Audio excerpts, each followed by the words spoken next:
मकर संक्रांति का पावन पर्व है। मैं पूरे प्रदेशवासियों को मकर संक्रांति की हार्दिक बधाई और शुभकामनाएं देता हूं।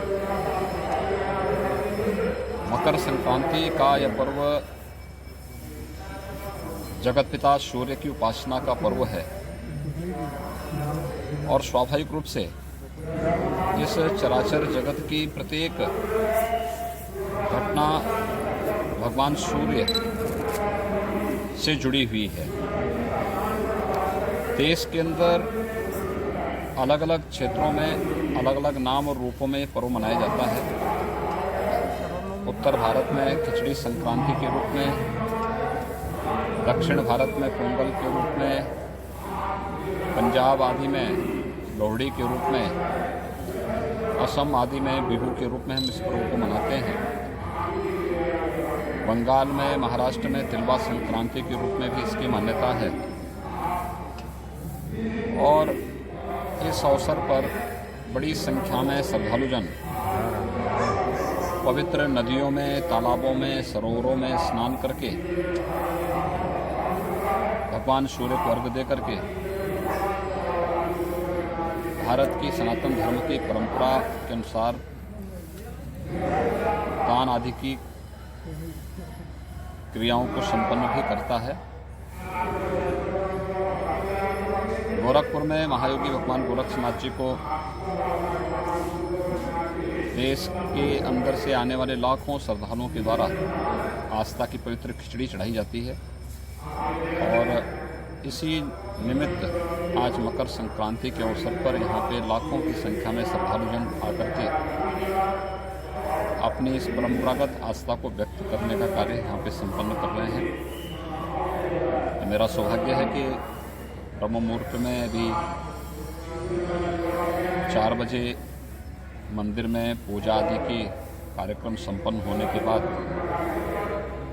भगवान गोरक्षनाथ जी को पवित्र आस्था की खिचड़ी चढ़ाने का सौभाग्य मुझे प्राप्त हुआ है। हजारों वर्षों की परंपरा है। इस परंपरा का निर्वहन आज यहाँ पे किया जा रहा है। इस अवसर पे संगम तट पर प्रयागराज में और जहाँ भी पवित्र नदी सरोवर हैं उन सभी जगहों पर बड़ी मात्रा में श्रद्धालुजन स्नान आदि करके इस पूरे आयोजन में शामिल होते हैं।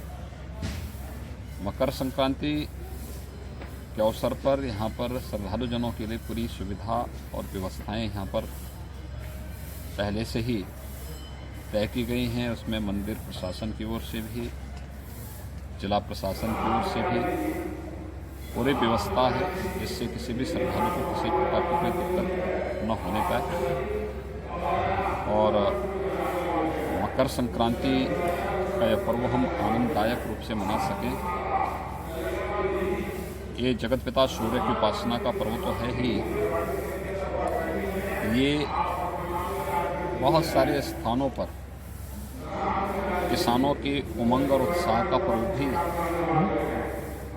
के रूप में भी इसे मनाया जाता है।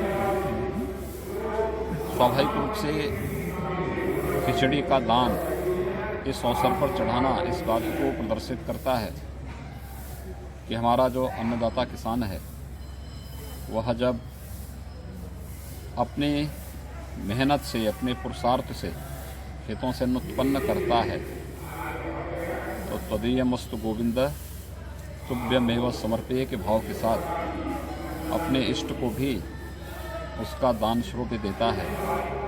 दूसरा, खिचड़ी एक सुपाच्य भोज्य भी है। स्वाभाविक रूप से इस भीषण शीतलहरी के समय में जब व्यक्ति की पाचन क्रिया कहीं प्रभावित होती है तो खिचड़ी एक औषधि के रूप में भी वह व्यक्ति ले सकता है और आज यह कार्यक्रम यहाँ पर मकर संक्रांति के अवसर पर भगवान गोरक्षनाथ जी को आस्था की पवित्र खिचड़ी चढ़ाने के लिए जो लाखों की संख्या में श्रद्धालुजन आज आए हुए हैं उन सब को और पूरे प्रदेशवासियों को मैं मकर संक्रांति की हृदय से बधाई देता हूँ, अपनी शुभकामनाएं देता हूँ और विश्वास व्यक्त करता हूँ कि जो भी व्यवस्था बनाई गई है उसका पालन करते हुए सभी श्रद्धालुजन और जहाँ कहीं भी मकर संक्रांति के आयोजन के साथ जुड़े हुए हैं कोविड-19 के प्रोटोकॉल का पालन करते हुए वह इस पूरी व्यवस्था के साथ अपना सहयोग करेंगे। ये हम सब के लिए प्रसन्नता का विषय है कि विगत 10 महीनों से श्रद्धालुजनों को या प्रदेश और देशवासियों को दुनिया के तमाम देशों में इस सदी की भीषणतम महामारी कोरोना से जूझते हुए मानवता के सामने जो एक संकट खड़ा हुआ था, आज उस संकट से प्रधानमंत्री मोदी जी के नेतृत्व में देश सफलतापूर्वक उभरा है। प्रदेश में भी कोरोना के केसेज में भारी गिरावट आई है। आज से 2 महीने पहले उत्तर प्रदेश में 68,000 से अधिक एक्टिव केस थे। आज ये संख्या 10,000 से नीचे आ चुकी है। और मकर संक्रांति का उत्सव हमारे लिए एक उत्साह से कम नहीं कि भारत ने एक साथ 2 वैक्सीन कोरोना से बचाव के लिए लॉन्च की हैं और 16 जनवरी से वैक्सीन भी लग रही हैं। लेकिन वैक्सीन एक बचाव का उपाय है। हम सबको इस बारे में ध्यान रखना होगा कि जब तक वैक्सीन को एक्टिवेट होने में समय लगेगा, हर एक नागरिक तक पहुंचने में समय लगेगा, सावधानी और सतर्कता इसके लिए बहुत आवश्यक है।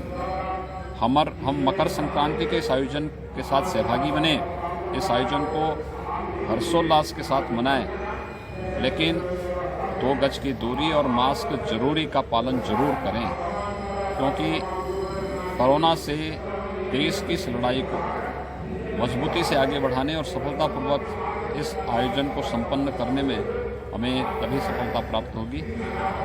मैं एक बार फिर से मकर संक्रांति के उस अवसर पर पूरे प्रदेशवासियों को हृदय से बधाई देता हूँ, अपनी शुभकामनाएं देता हूँ और विश्वास व्यक्त करता हूँ कि मकर संक्रांति का यह आयोजन उनके जीवन में एक नया उत्साह और उमंग भरेगा, क्योंकि ये मान्यता है कि मकर संक्रांति से सूर्यदेव उत्तरायण भी होते हैं। सनातन धर्म की परंपरा के अनुसार यह एक प्रशस्त और शुभ तिथि मानी जाती है मांगलिक कार्यक्रमों के लिए। तो हर प्रकार के मांगलिक कार्य अब आज से के बाद से शुरू हो जाएंगे। तो ये उस मान्यता के अनुरूप आज की तिथि एक नए उत्साह और उमंग के साथ कई प्रकार की खुशखबरियों के साथ देशवासियों के लिए, प्रदेशवासियों के लिए है। मकर संक्रांति की हार्दिक बधाई और शुभकामनाएं पूरे प्रदेशवासियों के प्रति मैं व्यक्त करता हूँ।